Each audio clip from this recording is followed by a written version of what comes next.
everyone, it's your girl Lala. You're tuned into Lala's World.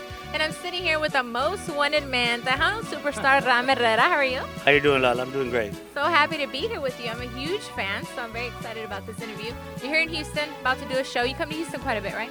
At least I try to come here at least once a month. Once every 2 months. I'm like that, but I travel all over. Originally, where are you from? I was born in San Antonio, Texas, Okay. in 1900 and throw it away. Te busqué por mucho tiempo y no te podía encontrar. Te traían mi pensamiento. Eras todo mi soñar. Where do you mainly tour to? I toured all over Texas. I used to go to Mexico quite a bit. I started to, but then things got real rough over there. But I got quite a few fans out there in Monterrey. I'm from Monterrey. Are you really? Yeah. Wow.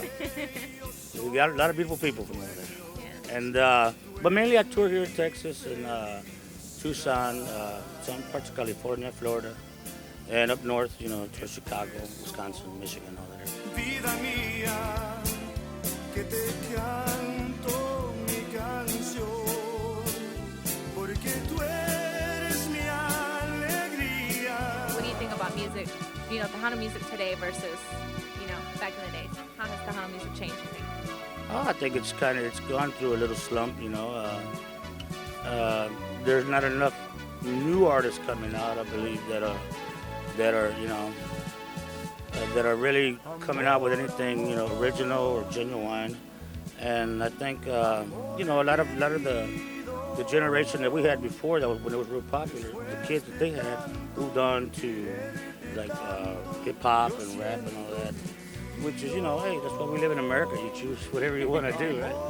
But I've always kept my style of music. I like the romantic love songs, the ballads and all that, and rancheras, cumbias. I noticed you're a very romantic man, and most of your songs, I love Amor Querido, Rosas para una Rosa, and every show that you do, you always give roses out, huh? I've always done that since the very beginning, since about 19. Well, when I started on my own, we were talking earlier, I was with David Lee from 1979 till the early part of '83, and spent a little over 3 years with them. And then I went on my own with a group called Montana Band, where I recorded a couple of CDs with them. And then I went on my own back actually in '86 around there. And Amor Querido was one of my biggest hits. Before that, Rosa por una Rosa was a big hit, but it never really won any awards or anything. It was like a late bloomer. It got a lot of airplay. It still does, Yeah. And people love it. But Amor Querido got the most attention. You asked me why they call me the most wanted man. Because on that CD cover, when we did Amor Querido, we also did Cantina, some other ones, The Chair, some other songs on there. It was a great CD. The CD cover, if you ever find it, if you can, I'm in a bathtub. An old-style bathtub, real old, and one of these Victorian homes in San Antonio. And it's full of suds, and I'm holding a rose, and I'm drinking a glass of wine. And the back says, an old Western picture says like the most wanted man, the outlaw. Well, excuse me, but I think you got my chair. I love country. I love. I like your version of The classical. Chair. And the other chair did very well for me. George Strait's kind of pissed off, but that's all right. Oh, he goes. Uh-oh. No, actually, we've worked with George Strait a few times. We've opened up for him a few shows a while back, yeah. Nice. Yeah. I noticed one thing also about your shows. I've gone to quite a bit of your shows that when you sing, you sound exactly like, your CD. You Well, I sound try great. to, huh? You sound great. Your voice doesn't change. It helps when you have a good crew and a good sound and all that, And I don't know. I've been blessed by God to be able to do that, And you gotta love doing what you're doing. And I've been doing it for over 30 years now. And sometimes I get tired of it. I got little young ones at home I like to be with, but Daddy's got to go to work, and this is what I do. As long as people want to hear me sing, I still do it. I have a new CD of yours here, so tell me a little bit about this. En el amor de Herrera. This CD is called En el Amor, and it's with Amex Records, which is Gary Hobbs' label. And me and Gary go way, way back, and through our trials and tribulations, and we've always been good friends. We've always, we have a lot in common. And when I found out that he had a label, he had groups like the Hometown Boys, Stampede, some other groups, and he had asked me if I was looking for a label. And at the time, I really wasn't. I wasn't sure if I wanted to stay in the business. But finally, I decided, I'm gonna give Gary a shot, see if he still wants me. I called him up. We had a meeting, and next thing we know, we're recording. And I got a chance to work with Brando Mireles, who was a great keyboard player. He used to be with Mas, when Joe Lopez was still around there. Brando did a lot. Brando's a great arranger, and he did he's the co-producer of the CD. And Manuel Garza, Guapetón, did a great job on some songwriting. Beto Ramon, who's a great songwriter in his own right, wrote a lot of good songs for me on this. And a lot of good, the songs are great. I'm really proud of this CD. Yeah. Nice. Well, everybody make sure you pick up a copy of that. Definitely pick it up.